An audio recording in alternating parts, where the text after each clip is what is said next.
Hi, like and subscribe for the more horror stories. Story 1.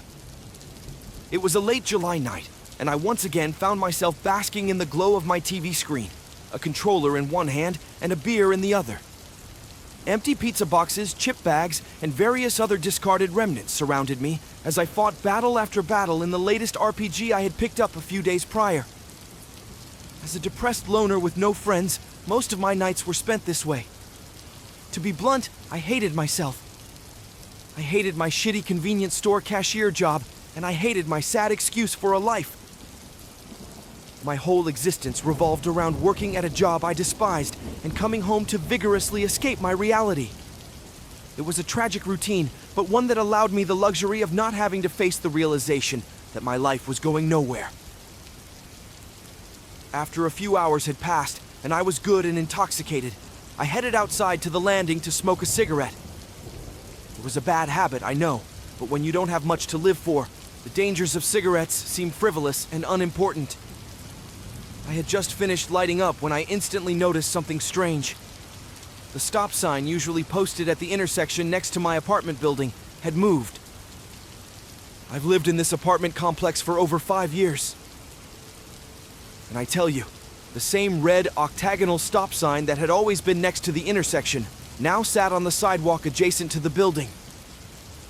A laugh escaped from my mouth as I realized it must have been some kind of prank. I didn't know much about the law, but I knew enough to know that moving a stop sign was illegal, and whoever had moved it was going to get their ass thrown in jail if they were caught. But whatever, it wasn't my problem. Someone would move it back eventually, I thought, as I took a drag from my cigarette. After gaming for another hour, I decided to call it a night and get to bed. I had to be up early for work the next day, and although I was dreading it, I hated feeling tired on the job. I awoke in the morning feeling strangely nervous, like a wave of anxiety had suddenly washed over me. I laid on my air mattress, staring up at the water stains on the ceiling as I thought about how my life wasn't going the way I wanted it to go. I remembered how I used to have goals and ambition. At one time in my life, I wanted to be a veterinarian because of my love for animals. I even went to college for it, but a few missed classes here and a few bad grades there, and all of a sudden, I found myself dropping out. Now I'm a single, 39-year-old college dropout who spends his free time trying to escape reality through video games and alcohol. Was I ever going to get my shit together and pursue something meaningful in my life? Or was I doomed to slowly wither into oblivion, having never come close to my true potential as a human being? I could feel my air mattress deflate a bit as I laid there, deciding if I should even bother going into work. I thought about just getting into my car and driving somewhere far away. Somewhere where I could start over and reignite the passion I once felt for life. With a defeated sigh, I got up to get ready for work. I was on the patio having a smoke before heading off when I noticed that the stop sign I had seen on the sidewalk the night before was gone. Figuring someone had moved it back to its rightful place, I put out my cigarette and began descending the stairs to my car. I was just about at the bottom of the stairs when I looked up and was suddenly taken aback. The stop sign was now posted at the bottom of the stairs. Slowly walking over to it, I saw that it stood firmly in the concrete. The signpost didn't even budge when I shook it, as if whoever put it there had used some impressively fast-drying cement. If this was a prank, then someone had gone to great lengths to pull it off. A smile formed on my face as I contemplated the absolute absurdity of it. Whoever was going to have to chisel this out of the concrete was probably going to be super pissed. But again, it wasn't my problem. I walked to my car, smiling and shaking my head. Maybe whoever did it was caught on camera. Or maybe not. At any rate, I was sure it would be in a different spot by the time I got back. Work was incredibly shitty that day. There seemed to be an unusually high amount of irate customers that would yell at me for stupid reasons, like how we didn't carry a specific brand of potato chips, or how we were out of their favorite scratcher. The day dragged on painfully. By the end of my shift, I was so ready to get back to my apartment to roam through the hills and forests of my game while drinking myself into a coma. The dim light in the sky was quickly fading tonight as I pulled up to my apartment building. I sat for a few minutes, finishing a cigarette, before exiting my car and making my way over to the stairs leading up to my apartment. Immediately, I noticed that the stop sign that had been there earlier was gone. I looked to see if it had left a hole in the concrete in the spot where it last stood, but to my surprise, it hadn't. The concrete was completely smooth, leaving no trace that the stop sign had ever been there. I looked over to see if it was back in its rightful place next to the intersection, but it wasn't. Something about this situation was beginning to make me feel uneasy. That feeling intensified 100-fold when I made my way to the top of the stairs to see the stop sign posted directly in front of my unit's door. Why the fuck was it there? I thought as I walked slowly over to it. As before, I tried to pick it up, and once again, I couldn't. It was stuck firmly into the concrete as if it had been there since the building's construction. I stood staring at the stop sign as questions began flooding my mind. Why did someone put it in front of my door? Was it put there at random, or was someone deliberately targeting me? If so, why? I didn't know enough people to have enemies. Did I inadvertently anger one of my neighbors? Why would someone do something this petty as revenge? The more I thought about it, the more the whole situation started to piss me off. After a bad day at work, I didn't want to deal with this shit.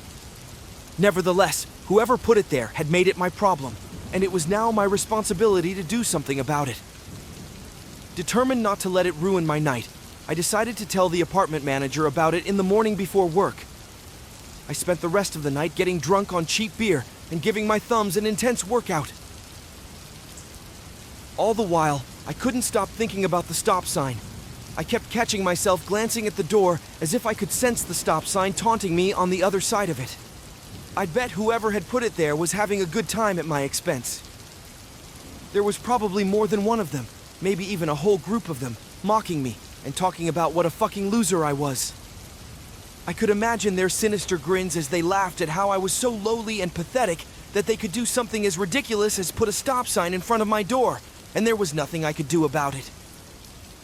Oh, how they must have been delighting in my helplessness, I thought as I gritted my teeth. These thoughts festered in my brain, fueled by an ever-increasing flow of alcohol. Eventually, my inebriation reached an intensity so great that the thoughts began to boil over until they spilled into action. Before I knew it, I'd reached into my closet to retrieve the baseball bat I kept for protection and marched with purpose towards the door. I stopped and took a long swig of beer before reaching for the door handle, ready to smash the stop sign and anybody that got in my way into a pulp. I would show them that they couldn't mess with me so quickly and that I was willing to do something about it. With my bat raised high into the air, I flung the door open ready to strike when my heart suddenly plummeted into my stomach. The stop sign was gone. I spent the next few hours gaming until my eyes glazed over and drinking until the events of the day became a hazy, muddled blur in my mind. I didn't want to think about anything more that night. Not about the stop sign, not about anything. I would surely pay for it the next day at work when I had to nurse a hangover the size of an elephant, but I didn't care. I just wanted to forget all about that night's events. At some point, I must have found my way onto my air mattress and passed out because the next thing I remember was waking up screaming in agony. I looked in horror to see something metal jutting out from my lower abdomen. The Hole pattern on the long metal beam looked familiar, and before my eyes gazed upwards to confirm what it was, I already knew. It was the stop sign. Its post had impaled my body completely through like a shish kebab. I tried desperately to pull it out, but I couldn't move it. It had gone straight through my now deflated mattress and was stuck firmly into the floor.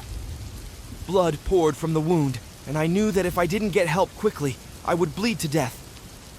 Luckily, my phone was within arm's reach, so I grabbed it and frantically dialed 911. The last thing I remember before blacking out was the sound of the operator as I quickly rattled off my address. I awoke in a hospital bed with a doctor standing at my side. After asking me a few routine questions, he told me how lucky I was to have survived. He then went on to explain how I got there. An ambulance and police arrived at my apartment within minutes after my call. The police had to bust down my door when I didn't respond to their knocks. They found me in a pool of blood, passed out and barely alive. He said I was lucky because whatever caused my wound had missed all of my vital organs, and if I had waited even a minute longer to call for help, I would have died. The doctor then asked me if I knew what had caused my injury. But when I asked if anyone had seen the stop sign, he looked at me confused. He assured me that nothing of that nature was found at the scene. I knew he wouldn't believe me if I told him what I had experienced, so I told him that I must have fallen onto something, but didn't remember what it was. It's been 2 days since I was released from the hospital after being there for almost a week. I didn't want to come back to my apartment, but I don't have any family or friends to stay with, so I didn't know where else to go. The whole ordeal has left me terrified, and I haven't slept since I got back. I lost my job for no call, no show, but I don't really care. I'll worry about getting another one later. For now, I need to focus on trying to figure out why that stop sign attacked me. Did a demon possess it?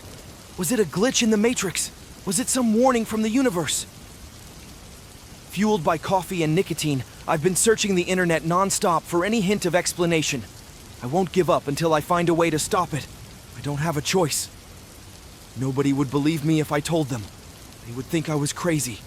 Whether I like it or not, I'm entirely on my own with this, and I need to figure something out fast. Because a few minutes ago, I looked out my window and saw a stop sign in a place where a stop sign shouldn't be. I fear that it is after me again, and next time, it might not miss a vital organ. Story 2. I could smell the stench of death before I even stepped out of my truck. In its glory days, this place was the jewel of the neighborhood, the American dream personified. A sprawling 2-story, 3-bedroom house only a few miles from the beach. Looking at it now, you would hardly have guessed that anyone lived there at all. It was an eyesore even from the driveway, clusters of discarded papers and trash of all variety as far as you can see. None of the items seemed to have any rhyme or reason, but that was to be expected given who the owner was. Working for the city for the past 10 years, the name Miguel Tindalos has come up at least a few times a year. He was a foreigner, had inherited a large sum of money from family, and bought out most of the property in the surrounding neighborhood. At first, most thought it was a sign of new blood in the area, but it quickly became apparent Miguel was going to be more of a problem than a solution. He was a hoarder, plain and simple. Everything he bought he kept, and while he spent a lot of money, most of the items he owned were now sitting in his front yard collecting dust. And I knew the inside was no better. Most of the surrounding community constantly complained about the animals, the smell, and the sheer amounts of trash. But Miguel had deep pockets and could pay any fine that was thrown his way. Some threatened to get the city to condemn his house, but that fell through too. As a result, the hoarder's house had become a fixture on the end of the lane for as long as I could remember. As I stepped out to approach the house, I tried to recall the last time I had actually seen Mr. Tindalos in person. It had been a while.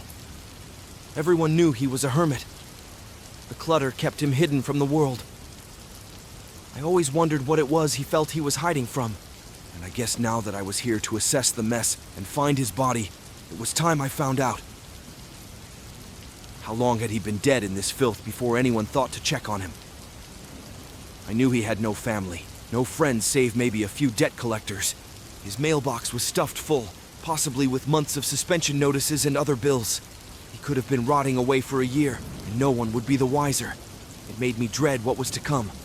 As much as I wanted to delay the inevitable, I knew that getting this over with would be for the best, so I got my hazmat suit on and headed for the door.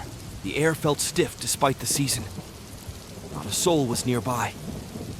Most of the other people had moved away to get as far from Miguel as possible. He had driven down the property values, and if it hadn't been for the recent storm, I doubted anyone would have realized that the house was still here at all. The water had washed so much of his trash down the road, it was imperative that the city clean it, just for the safety and well-being of authors in the area. But now, standing here, about to pry the door open to a living cesspool, I realized that I was likely going to walk into something far worse than I had imagined. As soon as the latch unlocked, more trash of every sort fell out. There were wrappers, bottles, discarded food, and all sorts of miscellaneous stuff. It was difficult to even be sure what was worth salvaging, if anything. And I had hardly even stepped inside. I had to crawl over the first layer of trash to get into the front room, where more garage and clutter of every sort packed out the entire space. There were boxes dated as though meant for a move, perhaps from when Miguel first moved in, that had never been opened, crammed into corners. There were also bags of trash, tossed aside to any available space that wasn't already piled high.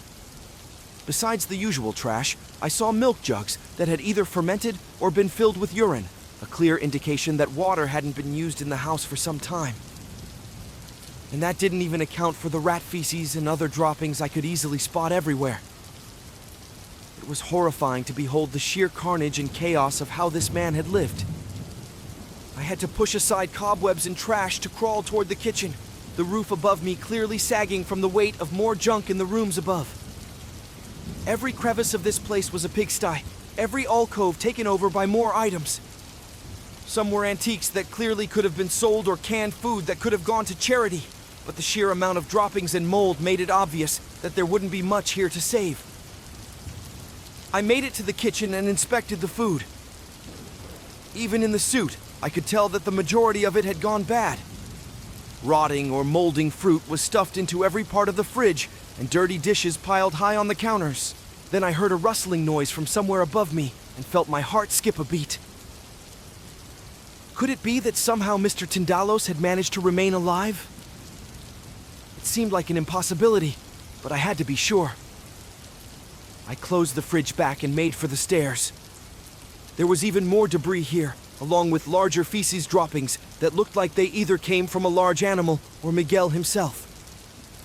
It made me want to vomit as I slowly climbed the stairs and called out his name.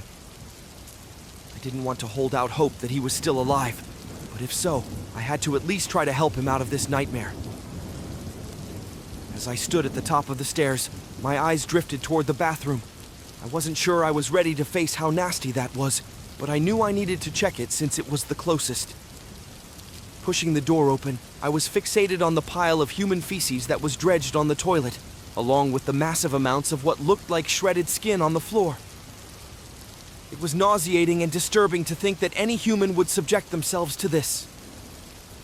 At the back of the door, on a hook, I saw what looked like some kind of costume, wrinkled and completely yellowed by mold and time itself. In a previous age, it might have even looked like a bodysuit of some kind, I thought as I pulled back the shower curtain to see more caked mold and feces covering every part of the tub. There was also blood and what looked like a woman's head fused to the shower where the water would pour out of her eye sockets.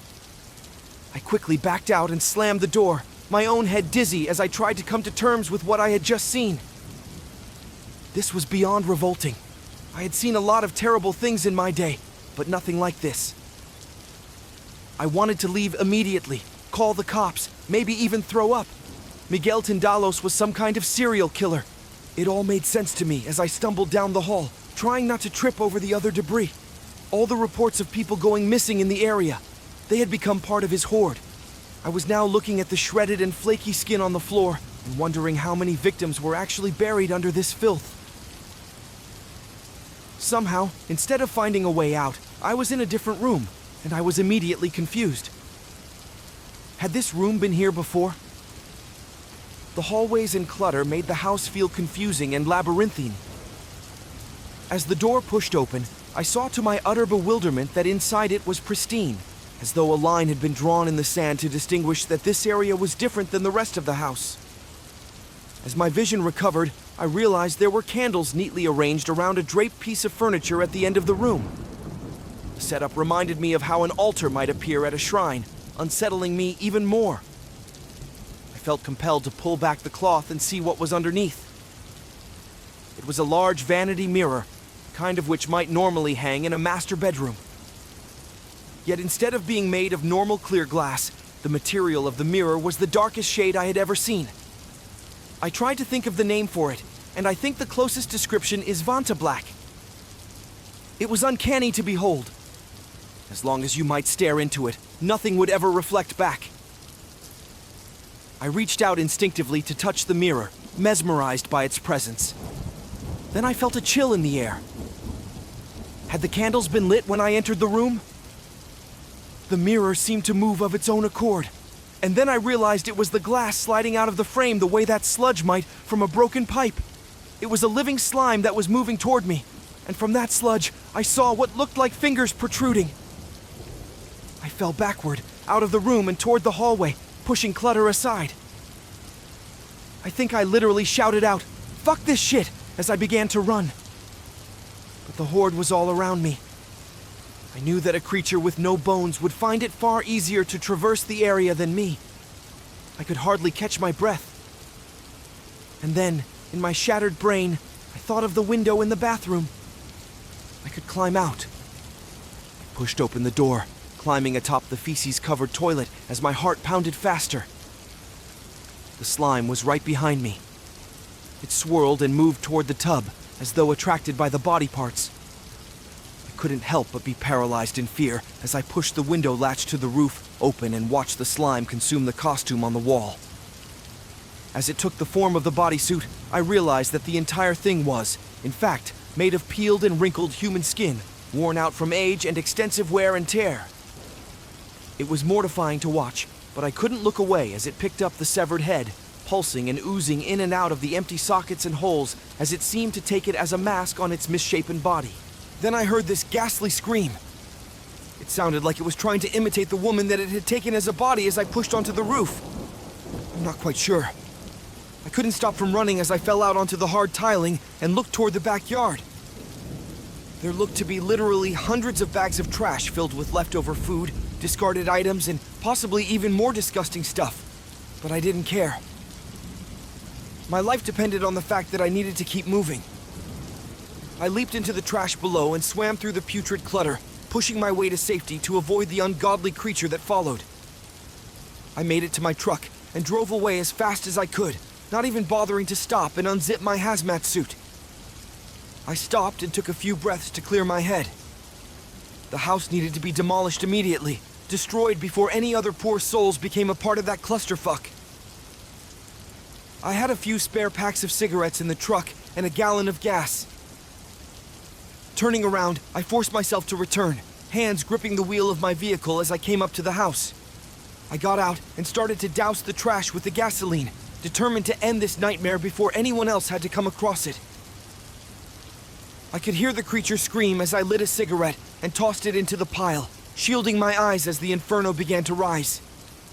I felt the heat swarm around my body as I stepped away, my feet feeling heavy as I felt the flames lick my skin.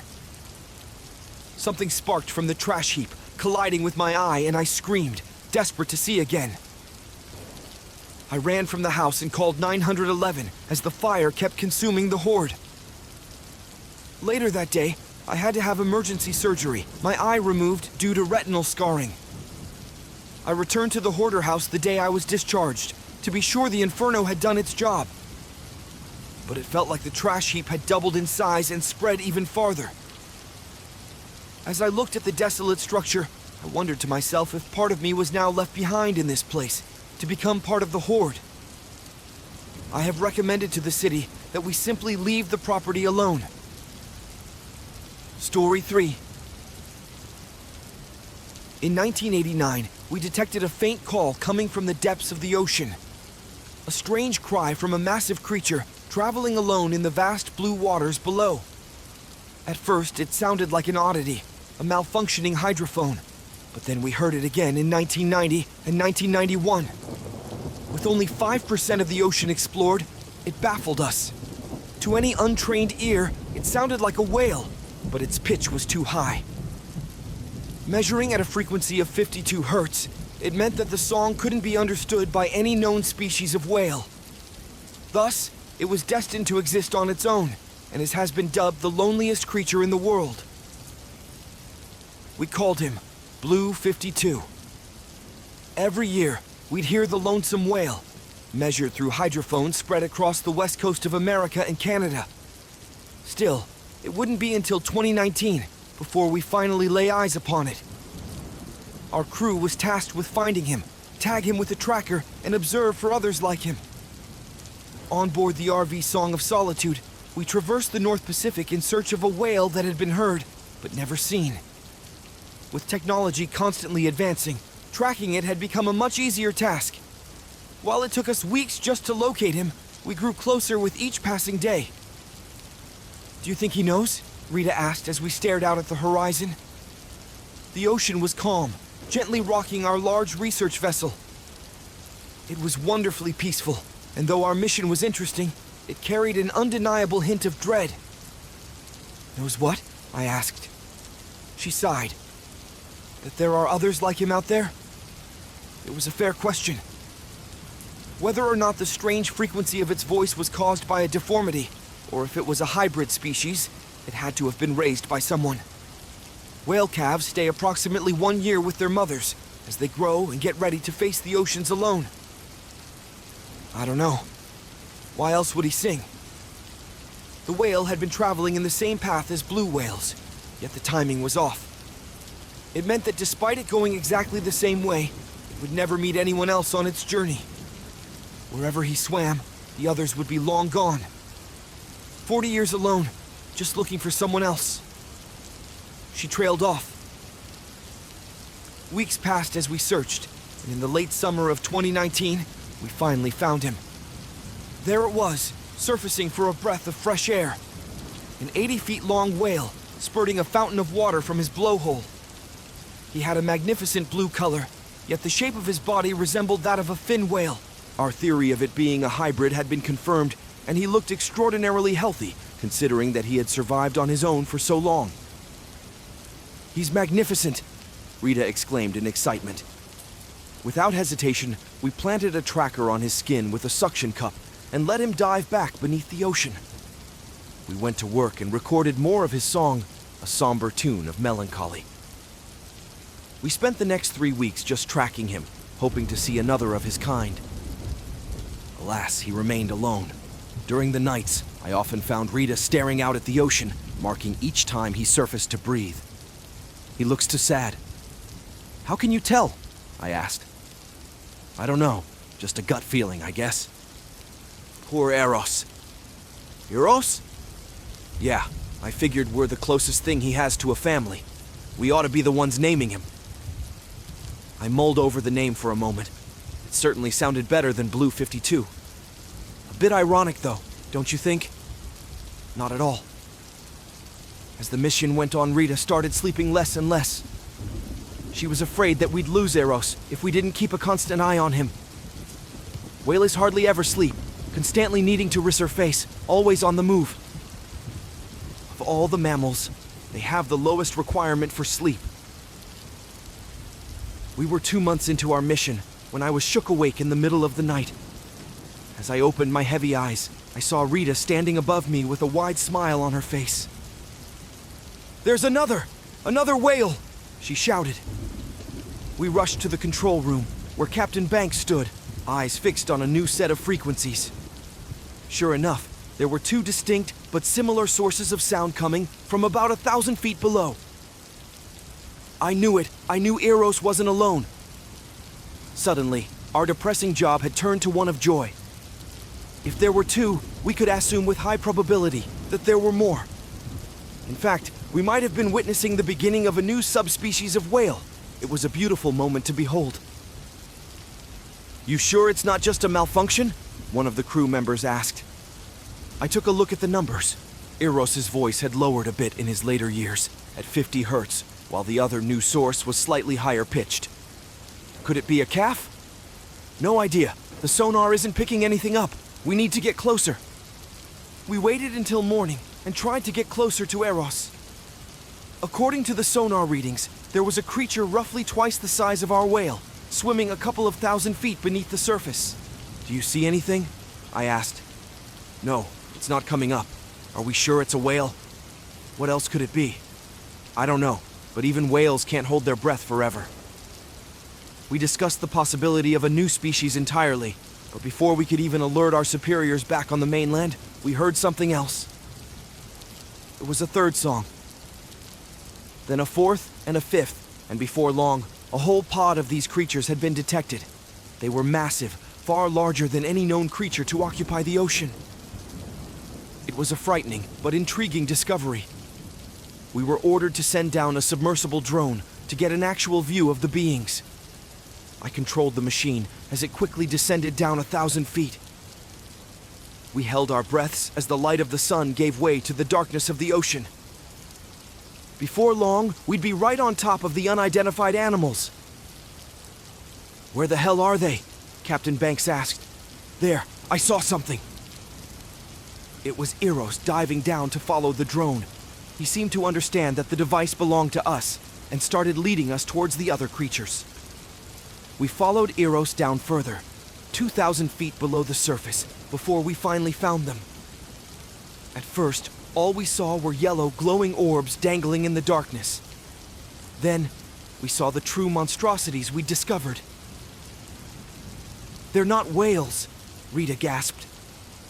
They looked like torn pieces of bright green flesh, bobbing up and down like jellyfish through the water. They had massive bodies covered in glowing blisters. Dozens of tendrils reached out from their mangled mass. What we assumed to be their heads had multiple dark holes with thin membranes through which they emitted their songs. "What are they?" I asked. Before my question could be answered, one of the crew members shouted out in protest. All we heard was a splash as someone dropped into the water. "Wait, no!" he shouted. "What happened?" Captain Banks asked. "Simon, he just took an anchor and jumped off the ship." We peeled our eyes in a hopeless search for the lost sailor, but he was long gone. "Call the mainland. Tell them what happened," Captain Banks ordered. "Get the drone back up. It's time to leave." I glanced back at the screen. The camera had gone dark, and we'd lost contact with the drone. With little hesitation, we decided to set course for the coast. The footage would serve as enough documentation of our discovery. We were still days away from reaching land, but we didn't have any other choice. Nightfall came and plunged us into overwhelming darkness. Nothing but a million stars above to keep us lit up in the night. Despite their beauty, they signified the immense size of emptiness surrounding us. "What do you think we just saw?" I asked the captain. He looked over the multiple recordings we'd gotten from our hydrophones. They all matched the voice of Eros in terms of frequency, yet the rhythm seemed completely off. "Whale songs can travel 100 miles, no problem. Based on the composition of these things, I'd say they were airless creatures. It would suggest that they come from the very depths of the ocean beneath us, but I can't say for sure." "You think Eros alerted them with his voice?" He nodded. "Why else would they venture this far up?" Our conversation was interrupted by the sound of an anchor moving on deck. We rushed outside to find Rita standing by the edge, staring longingly into the ocean below. "Rita, what are you doing?" "They're calling for me." "Who?" "The dancers of the sea. Their songs are so beautiful. Don't you hear them?" "Rita, please step away from the edge," Captain Banks begged. I took a slow step towards her, ready to snatch her away from the edge. Before I could even get close, she just stepped over and fell into the water. "Rita!" I shouted in despair as she sank out of sight.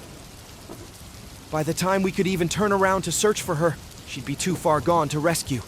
Anyone that willingly jumped into the depths could never be rescued. Captain Banks jumped on the radio, getting ready to demand an airlift back to the mainland. Yet the only sound that greeted us on the other end was the damn song from the depths. Whatever these creatures were, they interfered with our system, making it impossible to call for help. We were effectively trapped. On the ocean, 100 glowing orbs appeared. The creatures, despite coming from thousands of feet below, had the ability to surface, and they were heading straight for us.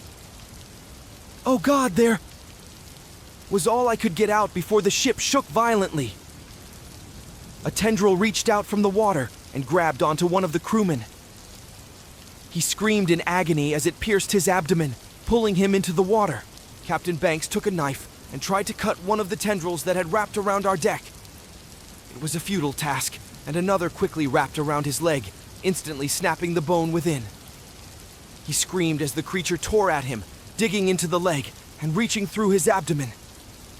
He was dead before he even hit the water.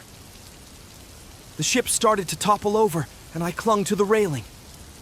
Then, something rammed us, and the ship fell back into place. The tendrils retreated into the ocean, and we were temporarily free. I looked for any sign of my crewmen, but they'd all been snatched away. Alone, I peeked into the waters and saw what had been my unlikely hero. It was Eros. He had plunged his massive body into the monster, which had redirected its attention towards him. It dug its tendril into his body, blood filling the waters. He kept swimming, pulling away from the monstrosities, and they followed. In his wake, he left a trail of blood, leading them away from my damaged vessel, giving me an opportunity to escape. I set course in the opposite direction, not hesitating to make use of the escape window granted to me. The creatures didn't follow, but I never stopped fleeing. It took another full day before I finally made contact with the mainland. I alerted them to the situation, and they sent a ship out to meet me. I'd sustained minor injuries. My crew, on the other hand, had all but succumbed to the horrors of the ocean.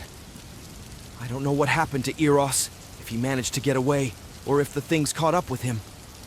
Whatever the case, he saved my life, and I owe him everything. In his search for a family, he inadvertently awoke something from the deepest parts of the ocean. According to recent hydrophone recordings, there are millions of them across the Pacific, and they're spreading further and further around the world. The seas are no longer safe, and there's nothing we can do to stop them. I might have made it back to shore. But what truly horrifies me is that despite being 1,000 miles away, I still hear them singing. At first, they were only sounds, but now I finally understand. They want me to come to them, and I don't know how long I can resist. Story 4. I first heard the name Gravity Sphere uttered at an award ceremony for my 7-year-old son, Joey. The assistant principal, a hefty 40-something woman named Huffner, was rifling through a jar that had small shreds of paper with children's names on it so she could randomly pick a winner. "What's that?" I whispered to Joey as low as I could. "Dad, only the coolest place ever. It just opened up. They have trampolines and basketball courts and giant playpens, like the ones McDonald's had when you were a kid, I think," he answered back. "Sounds pretty cool," I admitted, as I secretly hoped he would win. It had been a rough year for us. First, we had to move in with my parents because of the pandemic, and then his mom left. Joey could use a win. Honestly, we both could. So I sat back alongside the other parents with eager anticipation to see if his name was picked. It was not. The disappointment on his face was immeasurable. "Hey, no worries. We can always go on our own sometime," I told him as he headed back to class. His face brightened up again. "You mean it?" "Sure. I can scrounge up some money, and maybe we can go this weekend," I told him. It was a promise I shouldn't have made. To be honest, I was filing for bankruptcy and was still struggling to keep a job. Working overnights at Walmart was not enough in this economy to even rent a small place where we lived. And my parents, well, they've been extraordinarily kind to me for Joey's sake, but I can see the expression on my dad's face hardening daily. It's like a ticking time bomb. Still, I was sure that this place couldn't possibly be that expensive. That night after I tucked him in, I checked their website and my jaw dropped to the floor. $35 just for a few hours of being in the place? I know that may not be much to some, but when you are at the bottom of the barrel and living on borrowed time, it feels overwhelming. And below that, it had all kinds of monthly subscription plans, waivers you needed to sign, and more. It was a headache just to look at it all. I even tried to find a few cheaper places in the area, but all of them were doing the same song and dance. Sign up for special discounts, they said. Family plans on sale now. It was just one big fuck you to the poverty class, wasn't it? I sighed in frustration, closing down the laptop and walking outside with my smokes, my only vice. God help me. Even though I promised I would quit when Beth left, it's been tough to break the habit. I stood out on their back porch, looking up at the stars and wishing things would be different. Then a ping on my phone alerted me to a special offer from one of the subscriptions I'd just signed up for. Only the name didn't really strike me as familiar. Dark Sky Entertainment? I was about to delete it, considering it spam, when I saw that they were offering 2 free tickets to their trampoline park for that Saturday. It's hard to turn down that kind of price. I booked it immediately and kept waiting for that moment when they asked for credit card information, but it never came. I had basically gotten lucky, I thought. And I couldn't wait to surprise Joey. Somehow I managed to keep my mouth shut until the day of, and as we finished eating breakfast, I announced, "Didn't we have plans today?" His eyes got as big as dinner plates. "Oh God, Dad, did you get us tickets? To the gravity sphere? For real?" he screamed excitedly. "Well, it's not the same place, but I bet it's even better," I told him. He was so busy running around the breakfast table that I don't think he was paying attention. "Go get dressed, and we can head there now," I told him. My dad was leaning against the pantry, crossing his arms suspiciously. "Relax, I got a coupon," I told him as I showed him the email. He squinted and then put on his glasses, peering at the images and commenting, "Seems like a lawsuit waiting to happen if you ask me." Mom rolled her eyes and told me to go have a good time. "We should be back after lunch. I got a little change to grab us ice cream from Sonic," I told them both. According to GPS, the trampoline park was only 17 minutes away in the downtown area. Not exactly the best spot for it since there was so much construction, so I opted to drive about 3 blocks away and park near the riverfront. Joey was hopping like a bunny the moment we got out of the car, but I still hadn't spotted the place. "Settle down and save your energy for when we get inside," I told him as I checked the address. It had to be somewhere nearby. I spotted an old-school arcade and decided to ask the owner where the place was at. He smirked and pointed right behind me to an old black building with no windows. The place looked abandoned. "Wait, that doesn't look like the website at all," I told him. "Appearances can be deceiving," he answered with a shrug as he returned to the register. I took Joey's hand and we crossed at the intersection as I searched for a front door. The way the place looked so empty, it was giving me all sorts of weird vibes, and I was considering just leaving. But then I saw Joey's wide, curious eyes searching and realized I was being silly again. "This place is harmless," I told myself. "Just need to give it a chance." We finally found the entrance, and I pushed the glass door open to let him run in first, my eyes adjusting to the dim lighting. "Certainly going for the secret hideout look, aren't you?" I asked the old woman behind the counter. She looked like she was on oxygen and hated her job. "Can I help you?" she rasped. I showed her the email, and she gave me a faint nod, telling us to wear wristbands inside. They reminded me of Fitbit bracelets. "Blue is the color you want to see. Red means you need to come see me. Got it," she said. "Do they monitor heart rate or something?" I asked even as she buzzed us in, and Joey was already running to check out all of the attractions. "Hold up, buddy," I shouted as I followed through the double doors, immediately finding myself in complete and total darkness. "Joey, just wait a second so I can see where we are going," I said. There was actually some light, I realized. Several places on the wall, I saw iridescent disco balls that dazzled around aimlessly and gave off this eerie pall to the entire structure. The entire place was huge, with obstacle courses, a ball pit, a roller rink, and of course the bouncy mats that Joey had fantasized about. I caught sight of his silhouette over there already and squealed for me to join him. All right, hold on. Let me get my shoes off," I told him. It was beginning to look like my reservations about the place were wrong, I thought, as I sat down and slipped off my shoes. Then I heard a little girl crying. Parental panic mode set in, and I zeroed in on her. She had just fallen off the obstacle course, it looked like, and her parent was rushing to help her. The only way I saw them at all was the wristband. Hers was red, and the parent's blue. So it was like the old woman had warned. The bracelets could detect if their customers had hurt themselves, I realized as I looked down at mine. Pretty fancy, I decided as the parent quickly escorted their injured child to the front desk. Finally getting ready, I ran over to join Joey and immediately did a cannonball onto the first trampoline. For the next 10 minutes or so, it was pure adrenaline and fun. I did my best to keep up with him, laughing excitedly and jumping back and forth. But it was quickly becoming apparent that my age was catching up with me, and I had to sit out. "Dad, it's no fun without you," he complained. "It's fine. We only have about an hour left anyway." "Go on," I told him as I rubbed my sore muscles. Joey didn't have to be told twice. He ran off to the obstacle course. I sat there for a moment, trying to take stock of my body as a stranger sat down opposite of me, just close enough to make it uncomfortable.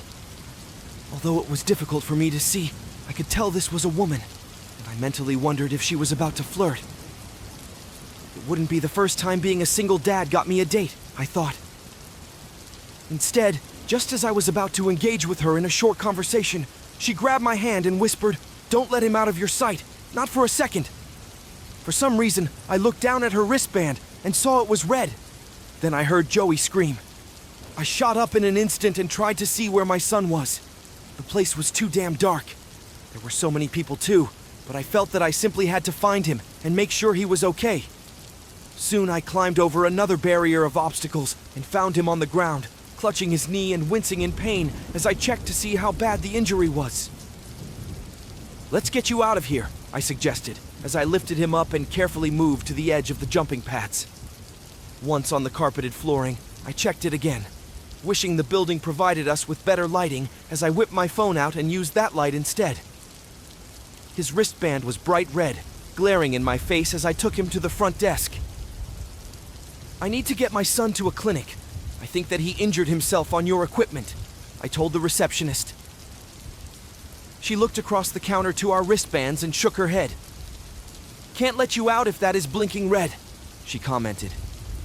"What do you mean? My kid needs medical attention. I don't know if he broke something or not," I snapped as I helped Joey to his feet and moved toward the front door. The entranceway buzzed an alarm as we went to the parking lot, and he kept crying, worrying me that he had, in fact, been injured a lot more than I realized. I checked my phone, calling his pediatrician. "Don't worry, bud," I told him, as I was careful with his body to get him in the car. As we got to the clinic, I paced the waiting room. Joey kept looking at me with big tear-filled eyes, and I kept trying to tell the nurse to hurry. The clinic wasn't busy. They got him back for x-rays and blood work a few minutes later, and I sat down, trying to relax. I should never have taken him there, I thought to myself as I checked the reviews for the place. Should have known this was a mistake when I saw the 2-star rating, I thought angrily. Then I saw a few disturbing posts that made me pause. Parents complaining how their children weren't the same after they had visited the park. Distant and cold. Almost acting like strangers to their own family. Some even posted that their children were completely different people. "Not my child," one woman said. "It's a fake. Something inside that park is replicating them." It sounded like X-Files shit. The doctors called me to the exam room, showing me Joey's slides, and it suddenly occurred to me I was looking at the bone structure of a child that wasn't mine. "It's amazing to see how much he has changed since last he has been here," the pediatrician said. I looked at Joey, feeling confused and scared. He looked just like my son. Was I letting some weird internet conspiracy influence my brain? I thanked the doctor and took Joey home, keeping an eye on him all night. He didn't speak to me. He acted like he didn't even want to be near me. It felt like we had just met, and he was treating me like an invader.